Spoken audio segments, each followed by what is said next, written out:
Hey everybody, welcome back to my Dark Souls 2 beta footage that I had going on just before the Christmas break, and now that I'm back after having caught a genetically engineered super cold from my cousin that came over from America, I'm actually back to doing some videos, and this grace period's like been good and bad because what's more frustrating than being at school and or maybe if you're more busy than I was, if you're at like work or something full time and you just do videos on the side and stuff. What's more frustrating than not having the time to do stuff and like wanting to do this video thing is having the time to do it, but having your throat feel like it's being like a chainsaw is being shoved down it, like while you try to speak. So doing this whole commentary thing is kind of a lost cause because I had everything like recorded, obviously, because this happened when the beta went out. So that was the, what was it called? No, when was it? It was November 10th or so? November 11th, I think. Anyway, I had all this recorded and I had all of it edited because, I was like, okay, like right after Christmas, I'm going to start doing all these commentaries, but I didn't get to. Because, this whole sickness thing, and that can tend to affect how often I can put out these videos, and so it has. But the good thing about this that I've noticed so far is that the Dark Souls 2 stuff has been getting some good responses, which is fantastic. So thank you, those of you who have been watching, and you've just seen the first red phantom enemies in the game that I've encountered. There are a few more down on a sneaky little ledge that I didn't really interact with too much, but these are the fuckers that I had to deal with, and these were the ones that scared me, especially this whip guy, because he's got a lot of range on him, he's fast, he doesn't have like the normal, like the standard sort of weapon that you'd expect one of these enemies to have, and this is where I learned, I think, that the iframes in your dodges are really, really, really reduced. And for the first time, and I think the only time in the beta, I lit a torch. And then I promptly put it away. Because it's really pretty and everything, but I much prefer to have a shield in my left hand, and seeing as I set the brightness to 11, sorry, I wish I could set it to 11 and the brightness to 10, it's like the game's not too dark. I mean, it's too fucking dark. It's Darker Souls, basically. But it's, I don't know, you don't need it to wander around. Even in the cave sections as well. If you're watching where you're going, you can tell where the drop-offs are, that kind of a thing, because the character still does put out a little bit of light. No, it's not as much as it was in Demon Souls, and it's not as much as it was in Dark Souls even, I don't think. But here we are. So we've just crossed the bridge and we're headed back to the area that I was just in with the red phantoms. But here are the big butcher. I think they just remind me of the butchers from Dark Souls, just because they're a larger man-shaped enemy that you can backstab fish for days and they can't do anything about it. And the thing about these larger enemies that I noticed, well, this larger enemy in particular, is that it doesn't respawn. Like, I mean, it does respawn, but it seems that after you've killed it a certain number of times, it doesn't come back, which is a big thing, especially for someone that does like the challenge run sort of thing. Like, oh, and did you see that? The jumping attack with the longsword flattened the enemy. Now, I know that may not seem like a huge thing, but being able to flatten enemies in this game is huge, because you can just temporarily disable them, basically, even out a fight in your odds, which is really cool, actually. I like the addition of that, but when I started thinking, like, well, if it works on the man-sized things like these zombie... I want to call them zombies because they don't seem like hollows anymore. Like, they don't look like you when you take your clothes off in this. I didn't actually take my clothes off, but I've seen in videos of people who did take their characters' clothes off and have a look, and they they don't look like the hollows that you fight normally. So I'm not convinced that these are supposed to be hollow enemies. Like I know the rogues, like the ones with the hoods and stuff. I know those were supposed to be hollows, but I don't think the shit guys with the torches were actually supposed to be like legit hollows like you that have just gone mad. But now the jumping attack thing was holy fuck. 3 of them coming right after me, because this is where I went, alright, I'll just take the first one on, like the whip one that came down to fight me the first time. But for some reason, all 3 of them decided it was time for a party, so I decided nope. And I lured them out there, and because it's like a tight passage like there, you can usually, this is just something you learn in games, I think, where you try to lure the AI past certain places. And I just picked up the Temple Knights stuff. And so you just lure them through a tight space, and the AI usually has trouble navigating. But the thing about humans is that when you're panicking, you don't necessarily look to see if the bridge you are running across has panels in it on like both sides, and you fall through, maybe. So here we are, back at the Huntsman's Copse bonfire once more. And I'm sorry for just breathing into the microphone. I'll probably edit that out at a later date. But, and also apologize too for my voice if it starts to cut out, or seem a bit raspy, because I'm still getting over the cold. I'm still a little bit congested, and you don't really need to know any more than that.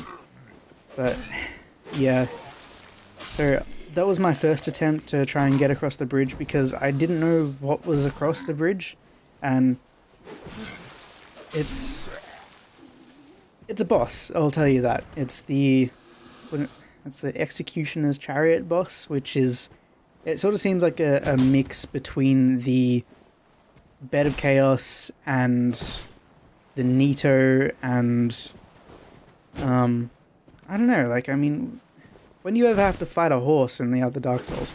You don't. And honestly, I'm a bit torn about the bosses in the Dark Souls 2 beta, network test, whatever you want to call it. You had the Skeleton Lord's boss fight, is that what it was called? I can't remember. You had that, and you had the Executioner's Chariot, and I was a bit disappointed to find out that both bosses basically have, minions inside them, which is the worst part of any of the bosses in Dark Souls, in my opinion, because you're not fighting a boss, you're fighting a boss who has some flunkies to fuck you over. And the thing about a boss is that it's supposed to, like, test your skills that you've learned up to that point, like, right? Like, that's what it's supposed to do. It is the boss of a level, and it's supposed to test your skills, the things that you've learned up to that point. But putting you against a boss who has attack patterns and can easily fuck you up, and also some random AI, little skeletons as well, can really screw you over. And right now I'm making this run across the bridge, obviously, and I've just made it to the end of the bridge, saw the red phantom, went nope, and went to, like, move back over the bridge again, but then I fell and died. And falling and dying is kind of a common thing in this beta, because I don't know, I usually watch where I'm going, like, because after playing Dark Souls for so long, I've kind of gotten used to the fact that there are no invisible walls to help keep you, stuck to bits of terrain or anything. If it looks like you can fall off it, you can probably fall off it. So I don't know why I fall off things. Like, the controls in this game, like in the beta, I didn't mind them. They feel a little bit loose, like your character's running on ice sometimes, but for the most part they felt responsive. Everything felt very fluid because of the new animation style. I don't particularly like the running animation, but still. So I've just rolled past the, what's his name? The Red Phantom. Took a massive hit that didn't actually seem to stagger me because maybe I was in like an like a infinite poise frame where I still took damage, or I have no idea. I took damage, maybe it was from the shockwave, and we've just walked into the Executioner's boss fight. And this is the cutscene that played out. And it's a little bit framey, which kind of worries me. Now, in the boss fight, I didn't know this at the time, but I think up two or three, like, you have these, this is basically a ring arena. And the Executioner rides around the ring the entire time. And you have these little alcoves, like, along the ring on either side. But the thing is that you have these skeletons chasing you the entire time, and the point of this boss fight is to get to, go from alcove to alcove. And yes, I know I just died because I tried to roll through the Executioner's Chariot and it didn't work. The iframe's just not there and my timing wasn't there, so yeah, but you're supposed to go basically from alcove to alcove, and at some point you're going to notice like a necromancer in one of the alcoves. And this necromancer, like, if we've learned anything from the first Dark Souls, when you kill that necromancer and then you kill the skeletons that are chasing you, then those skeletons are dead forever and they don't come back, which is great because it's kind of like the Nido boss fight. At least you have the option to stop them from respawning.